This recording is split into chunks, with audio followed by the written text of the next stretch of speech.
Galera, eu tirei o paletó aqui, eu tô em casa, tô gravando esse vídeo na quinta-feira à noite para disponibilizar para vocês aí na sexta-feira à noite, tá? Então, aqui no meu escritório de casa não tem ar-condicionado, então eu liguei o ventilador. Espero que não atrapalhe, tá? O nosso áudio, depois eu vou verificar, se ficar muito ruim eu refaço o vídeo, mas vamos lá, tá? A primeira espécie que eu quero trabalhar com vocês, a gente está dentro das ações aqui do divórcio, é o nosso divórcio consensual, tá? Quando que vai existir a necessidade de você, mesmo consensualmente, ter que ajuizar uma ação de divórcio, tá? Óbvio que isso é uma causa que existe ali alguns impeditivos, mas a gente vai desmantelar isso e vocês vão verificar que não tem muito segredo aqui no nosso divórcio consensual, tá? Tanto não tem muito segredo, hoje as questões de divórcio, que na prática o que a gente sugere? A gente tenta convencer, tenta conversar, tenta colocar todas as figuras em cima da mesa, portanto nosso papel assim de mediação do casal é fundamental nos dias atuais, porque hoje não existe muita discussão, não existe porquê de você prolongar algo de uma maneira desnecessária, tá? Porque, querendo ou não, você pode prejudicar as partes, você pode prejudicar ali, os filhos, enfim, que é o melhor interesse da criança, que a gente sempre tem que observar. Então a gente coloca sempre as cartas na mesa e tenta chegar num justo termo. Por quê? Porque se a discussão é da partilha, do casal, na questão patrimonial, a gente vai verificar o quê? O que de fato cada um tem o direito ou não e faz ali um acordo, né? Não tem muito porquê de ficar se discutindo. E óbvio que quando as partes elas buscam a via judicial, via de regra é por um motivo clássico, que é para ficar criando essa intriga, essa briga, para prolongar essa relação no tempo, tá? Mas de fato, hoje em dia não tem muito que se discutir, tá? Então, a gente, via de regra, se utiliza muito do nosso divórcio consensual. O nosso divórcio consensual, primeira coisa, se não tiver filhos, nascituro ou incapazes, ele pode ser levado a efeito administrativamente. Primeiro ponto que vocês têm que ter em mente, tá? Se tiver filhos menores e também incapazes ou nascituros, a gente tem a obrigação de levar esse divórcio, mesmo de comum acordo entre os cônjuges, ao Poder Judiciário. Tá? O que o Poder Judiciário vai fazer? Ele vai homologar esse divórcio. Tá? Então, ali, havendo filhos menores, nascituros, enfim, não é possível fazer a busca pela via judicial, extrajudicial, sendo obrigatório, portanto, a via judicial na regra do 731 do CPC. Tá?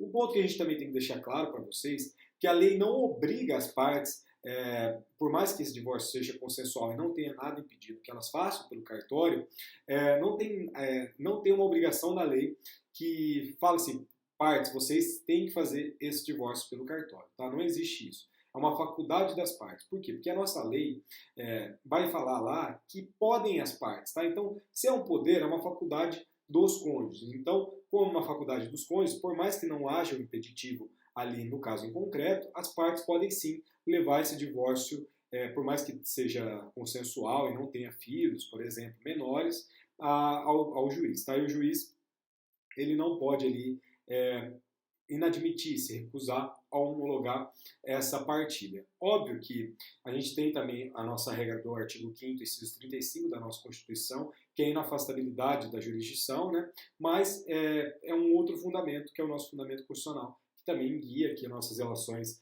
processuais, relações civis também, tá?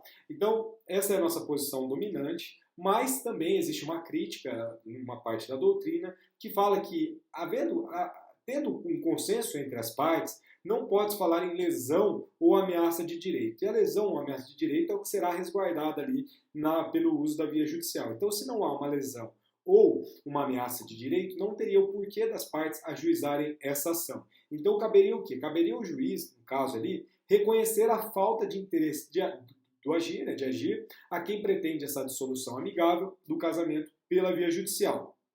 Pois todos esses efeitos pretendidos podem ser obtidos de forma extrajudicial. Então, existe essa parte da doutrina que diz isso, tá? E assim, além disso, né, por mais que seria julgado ali ser resolução de mérito, por essa falta de interesse de agir, deveria também ser possível o indeferimento dessa petição inicial pelo fato do autor carecer de interesse processual na regra do CPC ali do 330, inciso 3º, tá? Com a consequente, portanto, extinção do processo sem resolução do mérito na regra do 485, inciso 6º do CPC também, tá? Então, afinal, a gente tem também como objetivo hoje, e o nosso CPC propôs ter esse objetivo também ao norte, né, de fazer desafogar o nosso poder judiciário. Então, se existe a possibilidade da gente levar esse divórcio a efeito extrajudicial, por que diabos a gente levaria ele judicialmente? Tá? Então, existe essa parte da doutrina que fala isso, que se a parte levar esse divórcio extrajudicial, aliás, esse divórcio poderia ser feito na via extrajudicial para a via judicial, o juiz ali deveria decretar ali o indeferimento da petição inicial por esse caráter de carecer de ação, né? Essa falta de interesse de agir. Então, a gente tem esse ponto agora de uma maneira clara também para nós, tá? Então, ainda que a nossa ação de divórcio, como eu falei no primeiro vídeo da aula de hoje, se trata de uma ação personalíssima, ou seja, competindo a um dos cônjuges do pedido do divórcio, na regra de 1582, não há como negar a possibilidade de os divorciandos serem representados por procuradores com poderes especiais, tá? Aqui eu falei já para vocês, quando a gente tratou lá do casamento por procuração, que se há a possibilidade de você casar com procuração, não existe o porquê de você impedir o divórcio também por procuração. Lembro até que a Ana Karina tinha feito uma pergunta nesse sentido lá na sala de aula, e eu falei que ia responder no outro dia, e cheguei aí com essa resposta. Então, existe sim a possibilidade do divórcio ali, no caso a gente ainda está tratando de divórcio extrajudicial, de ser feito sim por procuradores com poderes especiais. E outorgado o mandato por escritura pública, claro, tá? Como o divórcio também é por escritura pública, aliás, o casamento é por escritura pública, o divórcio também tem que ser, tá? Então não é necessário sequer alegar ou comprovar a dificuldade do comparecimento à audiência, porque basta invocar aqui o artigo 472 do Código Civil, que diz para nós: o distrato faz-se pela mesma forma exigida para o contrato, tá? Então, o distrato faz pela mesma forma exigida do contrato, então é dispensável a nossa audiência, tá? Então, além disso, depois na nossa resolução 35 de 2007 do CNJ, ele vai dispensar o comparecimento das partes quando da lavratura da escritura pública do divórcio consensual. Antigamente era uma regra que a gente tinha da necessidade de comparecimento da lavratura ali da escritura pública, hoje não é mais necessária, tá? Então, nada se justifica o tratamento diferenciado em juízo também. Então, a gente tem essas regras hoje em dia. Para a homologação do nosso divórcio levado para o juiz, ali quando tem algum filho menor, algum nascituro ou algum incapaz, essa homologação ela vai analisar alguns elementos que são indispensáveis, por exemplo, que essa petição seja assinada por ambos os cônjuges, da qual deverão constar os seguintes elementos na regra do 731. O primeiro elemento que tem que constar nessa petição ali, petição inicial, para fazer o pedido da homologação desse divórcio consensual, são as disposições relativas à descrição e à partilha dos bens comuns. Tá? Então, se houver bens comuns e for feita a partilha, lembre-se sempre que a gente pode dispensar essa partilha no momento do divórcio e fazer essa partilha posteriormente. Ali a gente faz uma disposição dos bens que o casal adquiriu ali na constância da união, faz uma descrição, por exemplo, imóvel matrícula tal, imóvel de tal tamanho, confrontação de tal, você faz aquela descrição prevista na matrícula do imóvel, você faz a descrição do imóvel como está ali no documento de um veículo automotor, tá? Então a gente tem do licenciamento, enfim, a gente conta em banco, você faz toda essa descrição relativas ali nessa parte da petição inicial desse divórcio que é levado ao juiz, mas de maneira consensual, e também, claro, a partilha de bens comuns, dos bens comuns, quando for facultada ali pelos divorciandos, né, a questão da partilha, sendo que é sempre recomendável que se faça a partilha nesse momento já, tá? Então, uma outra coisa que tem que ter são as disposições relativas à pensão alimentícia entre os cônjuges, tá? Já falei também na aula passada que esse é o momento oportuno para se colocar ou não a pensão de um cônjuge para o outro. Porque depois disso, querendo ou não, não tem nenhum empecilho de você fazer um pedido de pensão a posteriori, mas via de regra, na prática, é muito raro da gente ver uma concessão de alimentos, de pensão alimentícia posterior a esse divórcio. Então, este é o momento oportuno para as partes ali pactuarem, querendo ou não, questões referentes à pensão alimentícia, e eu estou tratando de um cônjuge para o outro, tá? Outra coisa, ali no inciso 3º do 731 do CPC, o acordo relativo à guarda dos filhos incapazes e ao regime de visita. Já falei também na aula passada, mas aqui você vai dispor sobre ali a guarda dos filhos incapazes e ao regime de visita. Ou seja, a gente tem hoje a regra da guarda compartilhada, nunca se confunda guarda compartilhada com guarda alternada, mas ali vamos supor que o casal pactua que a guarda vai ser exercida de maneira unilateral com a mãe ou com o pai, e a visita será feita de 15 em 15 dias, finais de semanas alternadas, enfim. Aqui é onde a parte vai se manifestar referente a esse ponto da guarda e a regulamentação das visitas ali do pai ou da mãe ali com o filho, tá? A última coisa que tem que constar ali nessa petição inicial, que é assinada por ambos os cônjuges, é necessário o valor da contribuição para criar e educar seus filhos, tá? Então aqui a gente tem a nossa pensão alimentícia, a gente vai estudar os alimentos mais para frente ainda, mas a gente tem a nossa regra da possibilidade do alimentando, né? E a necessidade do alimentado e a possibilidade do alimentante, né? E hoje essa relação ela é regrada por um elemento que é a razoabilidade, né? A nossa proporcionalidade nesse triângulo, tá? Então a gente é norteado por essa questão hoje, tá? Então esses 4 elementos eles obrigatoriamente devem constar ali na nossa petição inicial assinada por ambos os cônjuges, tá? A minha intenção, quando eu já falei isso também na aula passada, mas quando as aulas presenciais voltarem, eu levar alguma peça para vocês terem um contato com isso. É uma peça extremamente simples, tá? Se no nosso divórcio litigioso a gente já não discute culpa, ou seja, não tem uma fundamentação ali acerca do pedido, aqui menos ainda. Então, o que a gente vai ter? A gente vai ter a qualificação das partes, a gente vai ter ali uma narrativa, por exemplo, quanto ao número da matrícula da certidão de casamento, faz daí essa descrição dos bens, faz ali mais ou menos um rol da partilha desses bens, dispõe ali sobre a questão da pensão, questão de sobrenome, né, se a parte adotou o sobrenome de um ou outro, ali também a gente constata isso, né, o acordo relativo à guarda e às visitas, e também o valor da contribuição para criar e educar seus filhos. Suponhamos que a gente não faça a partilha. Óbvio que isso é dispensável ali nessa petição desse casal. Imaginemos também, hoje a gente vive tempos de fato que trazem fatos diferentes para nós, né?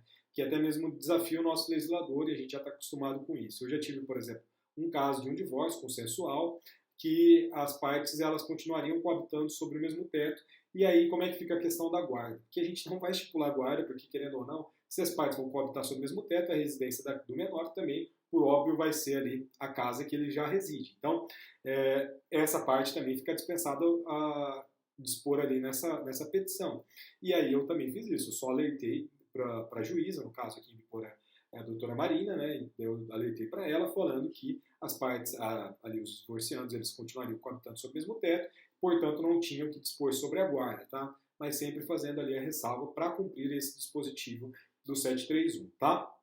Mesmo que existam filhos incapazes, é desnecessária a designação da audiência de ratificação. A gente tinha a nossa audiência de ratificação lá na separação, tá? Hoje é totalmente desnecessária essa audiência de ratificação, e se não houver nenhum acordo sobre a partilha de bens, como eu já falei para vocês, este poderá ocorrer depois da homologação do divórcio. Isso é a regra do 731 do CPC, parágrafo único. Tá? Então, suponhamos ali que a parte está propondo esse divórcio, e aí chega no momento ali, e elas têm uma briga referente à partilha.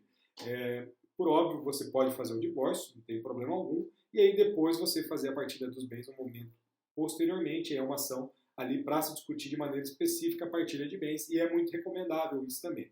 Não é tão recomendável porque é muito melhor você fazer tudo num ato só. Mas se começar a ter uma confusão, de uma maneira muito grande, que traga algum empecilho ou prejuízo, por exemplo, para o menor, é muito mais interessante que se faça o divórcio, se faça a separação de corpos, etc. E aí depois se faça a discussão da partilha de bens, tá? Isso é totalmente possível, a gente tem isso até mesmo de uma maneira, não é tão comum, mas a gente vê bastante na prática isso, tá? Então, fazer o divórcio primeiro para depois fazer a partilha, tá? Às vezes tem interesse tributário, enfim, tem uma série de aspectos que são considerados por alguns clientes que te procuram para fazer isso, tá? Então, mesmo que o divórcio tenha sido judicial, a nossa partilha pode ser extrajudicial, isso é interessante, tá? Então, hoje a gente possui essa faculdade é extremamente favorável para nós, né? Se o nosso objetivo é de fato desafogar o poder judiciário, então imaginemos que houve um litígio nesse casal, ou até mesmo que não houve um litígio, mas como havia um menor à época, esse divórcio foi feito através da via judicial. Posteriormente, essa partilha, somente a partilha, pode ser feita através de uma escritura pública, tá? E é interessante também que nem é preciso o uso dessa escritura pública. Um contrato particular ali entre os ex-cônjuges, né, vale e é eficaz entre as partes, ainda que sejam partilhados bens imóveis, só não vai afetar terceiros. Eu já fiz também isso na prática. Por exemplo, acho que acho que era poucos bens, eram 2 bens, e aí foi feito o divórcio, mas era uma casa e um automóvel. E ali eu fiz um contrato entre as partes, esse contrato fiz na presença de 2 testemunhas, e aí esse instrumento particular, ele serve ali, ele produz efeitos de uma maneira total, ele é eficaz totalmente entre as partes, ainda que sejam partilhados bens imóveis. Tá? Então, ali eu dispus algumas questões, por exemplo, que acho que o rapaz ele ficaria na casa e dispus questões acerca de aluguéis que ele deveria pagar a antiga companheira dele, e depois, num prazo de X meses, ele iria sair da casa e essa casa iria à venda. Tá? E essa venda, por óbvio, seria feita de 50% a 50%. Então, isso tudo foi feito através de um contrato. E assim, a partir do momento que você coloca no papel, as partes tendem a cumprir. Tá? Então, funcionou, nesse meu caso, de uma maneira muito positiva, mas ali nos bens imóveis, por óbvio, não afetará terceiros. Então, se um terceiro de boa-fé adquire esse imóvel, por óbvio, esse contrato ali feito entre as partes não atingirá ele. Tá? Então, a gente tem que se atentar a isso. Agora a gente fecha esse vídeo e vai para o nosso divórcio litigioso, que de fato é o nosso divórcio judicial, né, mais presente nas nossas vidas. Tá? Então a gente já volta para trabalhar no nosso divórcio litigioso.